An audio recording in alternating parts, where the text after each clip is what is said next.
बातमी डहाणूमधल्या विकास विरोधींची लंका हा आमचा भारत पेटवणार असं मुख्यमंत्री देवेंद्र फडणवीसांनी म्हटलंय। डहाणूमधील प्रचार सभेमध्ये मुख्यमंत्री फडणवीसांनी हे विधान केलं। डहाणूमध्ये भाजपचे भरत राजपूत आणि शिंदे सेनेचे राजेंद्र माच्छी आमने सामने आले आहेत। दरम्यान रावणाची लंका अहंकारामुळे जळून खाक झाली असं वक्तव्य एकनाथ शिंदेंनी पालघरच्या सभेमध्ये केलं होतं। नगरपालिका निवडणुकांच्या रणधुमाळीत डहाणूत भाजप आणि शिंदेंच्या शिवसेनेतच नगराध्यक्ष पदासाठी सामना होणार आहे। आता लंका जाळण्याच्या इशाऱ्यापर्यंत पालघरच्या डहाणू नगरपालिकेचा प्रचार आलाय। डहाणूत महायुतीतच थेट लढाई असल्यानं सुरुवात तशी एकनाथ शिंदेंनीच केली। त्याच टीकेला मुख्यमंत्री देवेंद्र फडणवीसांनी डहाणूतूनच प्रत्युत्तर दिलं। आमचा पक्षच प्रभू श्री रामांना मानणारा आहे आणि आमचे उमेदवार भरत आहेत, त्यामुळे भरतच लंका पेटवणार असं रोखठोक उत्तर फडणवीसांनी शिंदेंना दिलं। डहाणूमध्ये आपण सगळेजण एकत्र आलेला आहात, एका अधिकारशाहीच्या विरोधामध्ये एकत्र आलेला आहात, अहंकाराच्या विरोधामध्ये एकत्र आलेला आहात। अहंकार तर रावणासारखा अहंकार होता, रावणाची लंका जळून खाक झाली अहंकारामुळे, आणि तुम्हाला 2 तारखेला तेच काम करायचं आहे। प्रभू श्रीरामांना मानणारा पक्ष आणि पक्षाचा उमेदवार भरत, अरे लंका तर हा पेटवणार आहे। दरम्यान शिंदेंचं वक्तव्य भाजपसाठी नसल्याचं मंत्री संजय शिरसाट म्हणाले। बरोबर आहे ना, आम्ही त्यांना उद्देशून बोललेलंच नाही। आम्ही अहंकारी जे आहेत त्यांच्याबद्दल वापरलेलं वाक्य आहे आणि ते कुणाबद्दल वापरलं हे सर्वांना माहिती आहे, म्हणून भाजपने मनावर घेण्याचं काही कारण नाही। दरम्यान डहाणूमधील नगरपालिका निवडणुकीत कोण कसं लढत आहे पाहूया। डहाणूत भाजप आणि शिंदेंच्या शिवसेनेत नगराध्यक्ष पदासाठी सामना होणार आहे। शिंदेंच्या शिवसेनेच्या उमेदवाराला दोन्ही राष्ट्रवादींनी पाठिंबा दिलाय। डहाणूत भाजपकडून भरत राजपूत तर शिंदेंच्या शिवसेनेकडून राजी माच्छी नगराध्यक्ष पदासाठी मैदानात आहेत। पार्थ पवार जमीन व्यवहार प्रकरणामध्ये कारवाईबाबत एक मोठी फसवणूक झाली असं अंजली दमानिया यांनी म्हटलं। मुख्यमंत्री फडणवीसांनी 24 तासात अजित पवारांचा राजीनामा घ्यावा असा अल्टिमेटम सुद्धा दमानियांनी मुख्यमंत्र्यांना दिला आहे। अजित पवार यांच्या राजीनाम्यासाठी दिल्लीमध्ये अमित शहा यांना भेटणार असं देखील अंजली दमानिया म्हणाले आहेत। अमित शहानी भेटीसाठी वेळ न दिल्यास त्यांच्या कार्यालयाबाहेर थांबणार, अजितदादा राजीनामा देईपर्यंत लढत राहणार असा इशारा दमानियांनी दिला। पार्थ पवारांच्या मीडिया कंपनी घोटाळ्यामध्ये अजित पवारांचा राजीनामा घ्या या मागणीसाठी अंजली दमानिया आक्रमक झाल्या आहेत। 24 तासात अजित पवारांचा राजीनामा घेण्याची मागणी दमानिया यांनी केली। राजीनामा न घेतल्यास अमित शहांची भेट घेणार आणि शहांनी भेट दिली नाही तर त्यांच्या दिल्लीमधल्या ऑफिस बाहेर जाऊन बसणार असं दमानिया यांनी म्हटलंय। अंजली दमानियांच्या या आरोपांवर बोलणं अजित पवार यांनी टाळलं।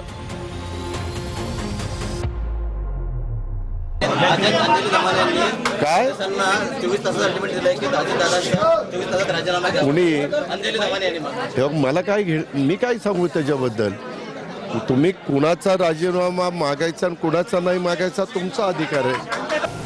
दुसरीकडे पार्थ पवारांच्या कंपनीला मुद्रांक शुल्क भरण्यासाठी मुदतवाढ देण्यात आली आहे। 40 एकर जमिनीसाठीचं 21 कोटींचं मुद्रांक शुल्क भरण्यास पार्थ पवारांच्या मीडिया कंपनीला मुदतवाढ देण्यात आली। 21 कोटी रुपये भरण्यासाठी 15 दिवसांची मुदत देण्यात आली होती, पण मुदत संपण्याच्या 1 दिवस आधीच कंपनीनं आणखी मुदतवाढ मिळावी अशी मागणी नोंदणी आणि मुद्रांक शुल्क विभागाकडे केली होती। त्यावर 7 दिवसांची मुदत वाढवून देण्यात आली आहे।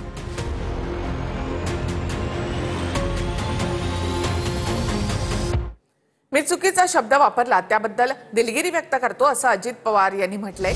शिवराळ भाषेनंतर अजित पवारांकडून दिलगिरी व्यक्त करण्यात आली आहे। अकोल्यामधल्या प्रचार सभेत अजित पवारांकडून दिलगिरी व्यक्त करण्यात आली आहे।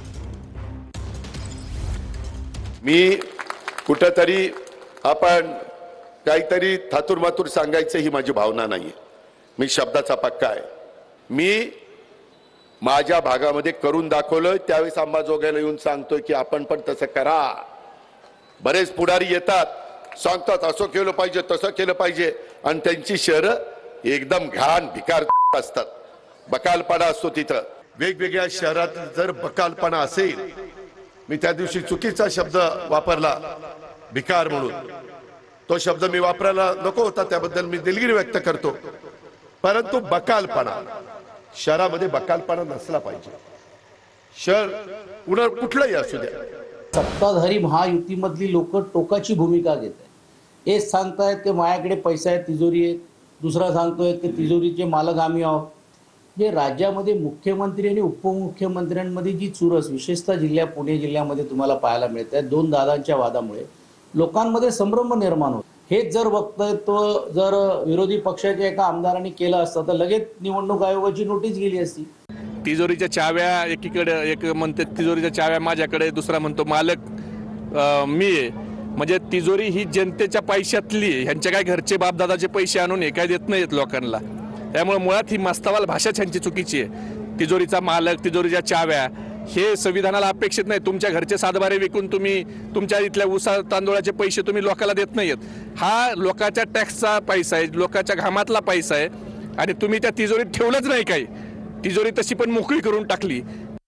जे सर्वसामान्य माणसाच्या खिशातून त्या ठिकाणी शासन गोळा करतं, त्याच कराच्या रूपानं जमा झालेला पैसा लोकांच्या कामासाठी, समाज उपयोगासाठी आपण खर्च करत असतो. ते पैसे आपल्या वडिलोपार्जित इस्टेटीचे किंवा आपल्या बापजादेच्या इस्टेटीकडून आलेले नाहीत.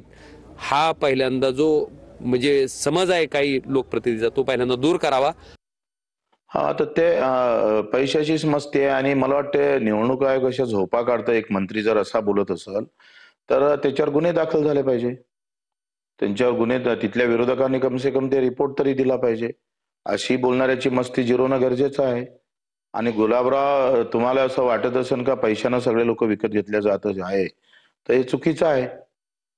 तुम्ही धर्माचं पांघरून घेतलं म्हणून वाचून आहे. तुम्ही धर्माचं पांघरून जर अंगावर नसतं ना तर कुत्रही विचारलं नसतं. आपल्याकडे नगरविकास खातं, त्यामध्ये माल आहे असं मंत्री गुलाबराव पाटलांनी म्हटलं. 1 तारखेला रात्री बाहेरच झोपा, लक्ष्मी येणार आहे असं देखील गुलाबराव पाटलांनी म्हटलं. शिंदे सेनेचे मंत्री गुलाबराव पाटलांच्या या विधानाची सध्या चर्चा आहे. तर छोट्या शहरांना निधी देणार असा त्याचा अर्थ होतो असं उपमुख्यमंत्री एकनाथ शिंदे यांनी म्हटलं आहे. 22 तारखेला मतदान होतं, मागच्या वेळेस 21 तारखेला आमदारकीचं, 20 तारखेला 18ला लई लक्ष्मी फिरली, दारोदार फिरली. उठ बघता, काय झोपलायस, उठ, मी आली आहे, तुला प्रसन्न होते. बाहेर खाटी टाकून झोपा तुम्ही बी 1 तारखेला. लक्ष्मी येणार आहे, उठ बघता, काय झोपलायस, उठ. आता तर नगर विकास खाता आपल्याकडे आहे, बेमाल है नगर विकास में. माझी तर नगरपालिका आत्ता झाली नशिराबाद. मी मागच्या भाषणातही बोललो. नगर विकास खाता म्हणजे या नगरपालिकेच्या निवडणुका आहे, नगरपंचायतीच्या निवडणुका आहेत. त्यामुळे यामध्ये याचा विकास जो आहे नगर परिषदांचा, या छोट्या शहरांचा नगरपालिकेच्या माध्यमातून होत असतो. आणि नगरपालिका या नगर विकासच्या अखत्यारीत येत असतात. आणि नगर विकास विभागाच्या माध्यमातून देखील आम्ही छोटी जी शहरं आहेत ती डेव्हलप झाली पाहिजे, त्यांचाही विकास झाला पाहिजे, त्यांचे विकास आराखडे मंजूर झाले पाहिजे, याकडे आम्ही कटाक्षाने पाहतोय. आणि मोठी शहरं विकसित होतात, पण छोटी शहरं जी आहेत निधी अभावी विकसित होत नाहीत. त्यांना देखील मोठ्या प्रमाणावर निधी दिलाय, यापुढेही निधी देणार, याचा अर्थ असा घ्यायचा नाही. शेवटी निवडणुकीमध्ये बोलावं लागतं, पण कुठलाही निधी हा देवेंद्रजी, एकनाथजी, अजितदादा असे मिळून ठरवतात कोणाला किती निधी द्यायचा, कोणत्या नगरपालिकेला काय द्यायचं. त्यामुळं ते निवडणुकीचे भाषणं असतात, पण निधीबद्दल मात्र तिघही मिळून ठरवतात. IIT बॉम्बेवरून सध्या राजकारण पेटलेलं आहे. केंद्रीय मंत्री जितेंद्र सिंह यांच्या विधानाचा राज ठाकरेंनी चांगला समाचार घेतला. जितेंद्र सिंह यांचं विधान हे सरकारच्या मानसिकतेचं प्रतीक आहे असं ट्विट राज ठाकरेंनी केलं. तसंच आज मनसेना पवईतील IITच्या गेट समोर IIT मुंबई असे फलक लावले. पवईतल्या IIT बॉम्बेवरून केंद्रीय मंत्री जितेंद्र सिंह यांनी केलेल्या वक्तव्यावरून राज ठाकरेंनी संताप व्यक्त केलाय. मुंबई आणि संपूर्ण MMR परिसर गुजरातला जोडण्याचा प्रयत्न सुरू असल्याचा आरोप राज ठाकरे यांनी केला. IIT बॉम्बेचं नाव IIT मुंबई केलं नाही, त्यामुळे मी खुश आहे असं वक्तव्य काल केंद्रीय मंत्री जितेंद्र सिंह यांनी केलं होतं.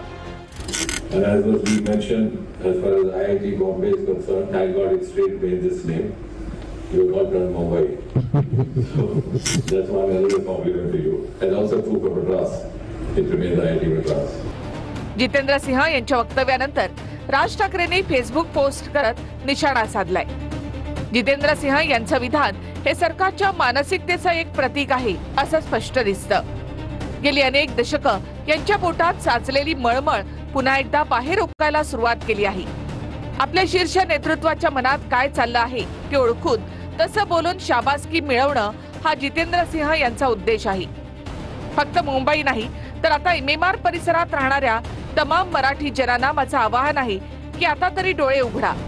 यांना मुंबई हे नाव खटकतं कारण हे नाव आपल्या मुंबाईच्या म्हणजे मुंबईची जी मूळची देवी आहे तिच्या नावावरून घेतलं आहे.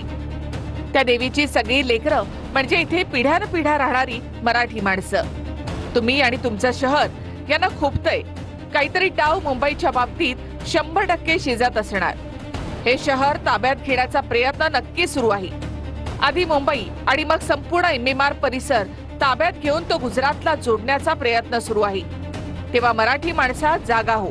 इथे आधीच केंद्रीय हस्तक उद्योगपती इत्यादींनी काय काय ताब्यात घ्यायला सुरुवात केलं आहे हे आपण रोजच पाहतो. आता तरी मराठी माणसांना हे कळायला हवं अशी पोस्ट राज ठाकरेंनी केली आहे. राज ठाकरेंच्या या पोस्ट नंतर भाजप नेत्यांनी राज ठाकरेंना डिवचले. मग आपली मुलं ही बॉम्बे स्कॉटिश मध्ये शिकली होती. मग आपण मराठी शाळेमध्ये त्यांचा दाखला न घेता बॉम्बे स्कॉटिश मध्ये आपल्या मुलांना शिकवलं होतं. किंवा आपल्या मुलांनी 11वी मध्ये कॉलेजमध्ये मराठीचं ऑप्शन असतानाही जर्मन हा स्कोरिंग सब्जेक्ट आहे म्हणून जर्मन हा सब्जेक्ट निवडला होता. मग याच्यावर आपलं काय म्हणणं आहे? राज ठाकरे यांची मुंबई आणि बॉम्बेवरूनची फेसबुक पोस्ट म्हणजे कल्पना विस्ताराचा उत्तम नमुना आहे. राज ठाकरे साहेब, विकासावर बोला. मुंबईचं तुम्ही काय वाटोळं केलंय, मुंबईचा मराठी मनुष्य तुम्ही कसा हद्दपार केलात त्याच्यावर तुम्हाला जनता प्रश्न विचारणार आहे. मंत्री जर असे बोलायला लागले त्याचा अर्थ दिल्लीमध्ये बसून रोज या मुंबई आणि महाराष्ट्राच्या बद्दल काय कटकारस्थान ठरत असेल, किती द्वेष त्यांच्या मनामध्ये हे त्यांच्या वक्तृत्वातून दिसत आहेत. जेव्हा त्यांच्या निवडणुका येतात ना मुंबई वगैरेच्या तर गुजरात दिसतं, ते बुलेट ट्रेन दिसतं. त्यांना विकास दिसत नाही. काहीतरी कुठं जोडायचं, कुठं काय करायचं. मुंबई ही महाराष्ट्राची आहे, मुंबई ही महाराष्ट्राची राहील आणि मुंबईला कोणी तोडू शकत नाही. देशात मला त्याच्याबद्दल काही बोलायचं नाही. मुंबईमध्ये मतदार यादीमध्ये पेडणेकर आणि सुनील शिंदे यांचं देखील दुबार नाव असल्याचं आढळून आलंय. कारवाई झाली पाहिजे अशी मागणी किशोरी पेडणेकरांनी केली तर ठाणे पालिका वेबसाईटवर नवी मुंबईची यादी दिसत असल्याची पोलखोल अविनाश जाधवांनी केली. अविनाश जाधवांच्या आरोपानंतर नवी मुंबईची मतदार यादी ठाणे पालिकेच्या वेबसाईटवरून काढून टाकण्यात आली. मुंबईत उद्धव ठाकरेंच्या शिवसेनेच्या माजी नगरसेवकांच्या मतदार याद्यांमध्ये दुबार नावं आढळून आली आहेत. मुंबईच्या माजी महापौर किशोरी पेडणेकर आणि सुनील शिंदे यांचंही नाव दुबार मतदार यादीमध्ये पाहायला मिळालंय. निवडणूक आयोगानं कुणाच्या घरी बसून हे कांड केलं, कारवाई झाली पाहिजे अशी मागणी किशोरी पेडणेकर यांनी केली. मग नक्की हा प्रमुख निवडणूक आयोग कोणाच्या घरी बसून हे केलेलं कांड आहे असं मला विचारायचं. मग त्यांना निवडणूक आयोगाला जे सगळेजण संबोधितात की हा कुठला आयोग आहे आणि त्यांच्या भाषेत मी बोलते, मी माझी भाषा नाही की हा भांडी घासा आयोग आहे. मतदानाच्या प्रक्रियेत ज्याला सर्वोच्च स्थान आहे त्याच्यापासून आम्हाला वंचित ठेवणं. मुंबईचा प्रथम नागरिक हे जाणून बुजून केलंय का असा आता संशय आमचा वाढत चाललाय. मुंबई पालिका निवडणुकीच्या मतदार यादी संदर्भात धक्कादायक माहिती समोर आली आहे. मुंबई पालिकेच्या 227 वॉर्डमध्ये 11 लाखांच्या वर दुबार मतदार असल्याची माहिती आहे.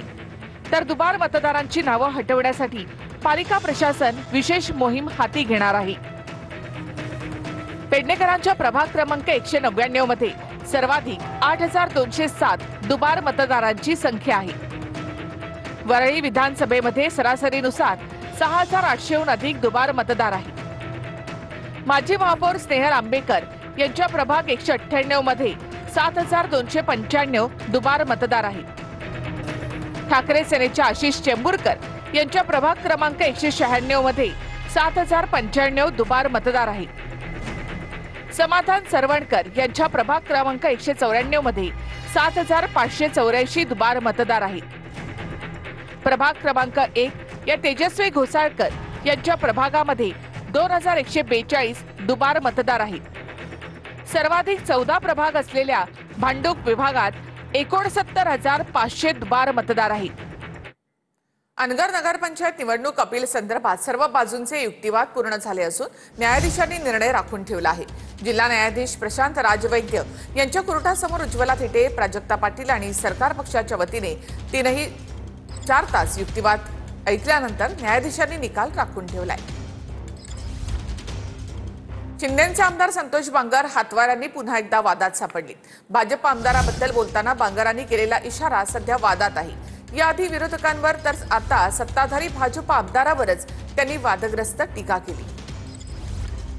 सन्माननीय महाराष्ट्राचे मुख्यमंत्री एकनाथभाई शिंदे जी शासन आपल्या दारी आणि मुख्यमंत्री काम करतय लय भारी आणि विरोधकाच्या असं आहे. याला काही धंदा राहिला नाही, काही नाही, म्हातारं झालंय, शुगर वाढली आणि हे आमचा म्हणजे जलवा पाहून त्याची 550 शुगर व्हायली.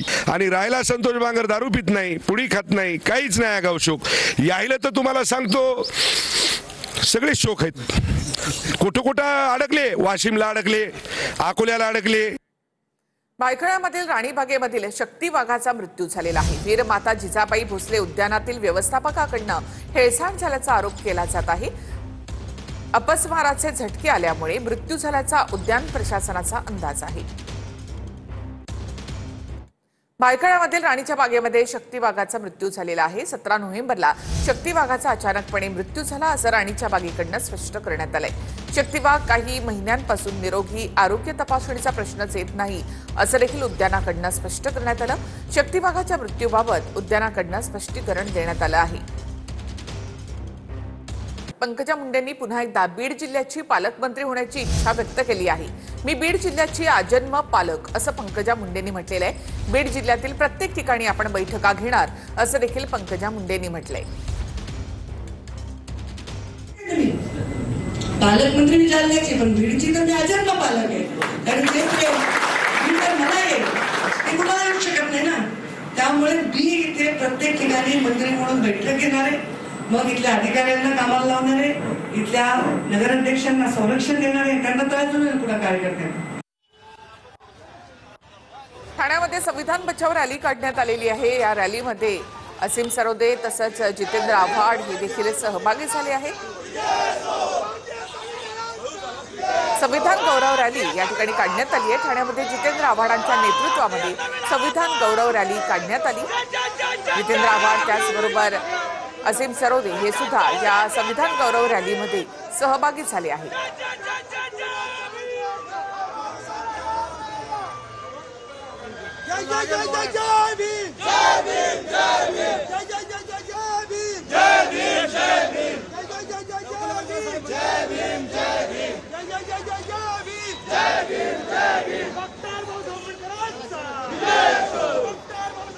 तर ठाण्यामध्ये जितेंद्र आव्हाड यांच्या नेतृत्वात संविधान गौरव रॅली काढण्यात आली आहे.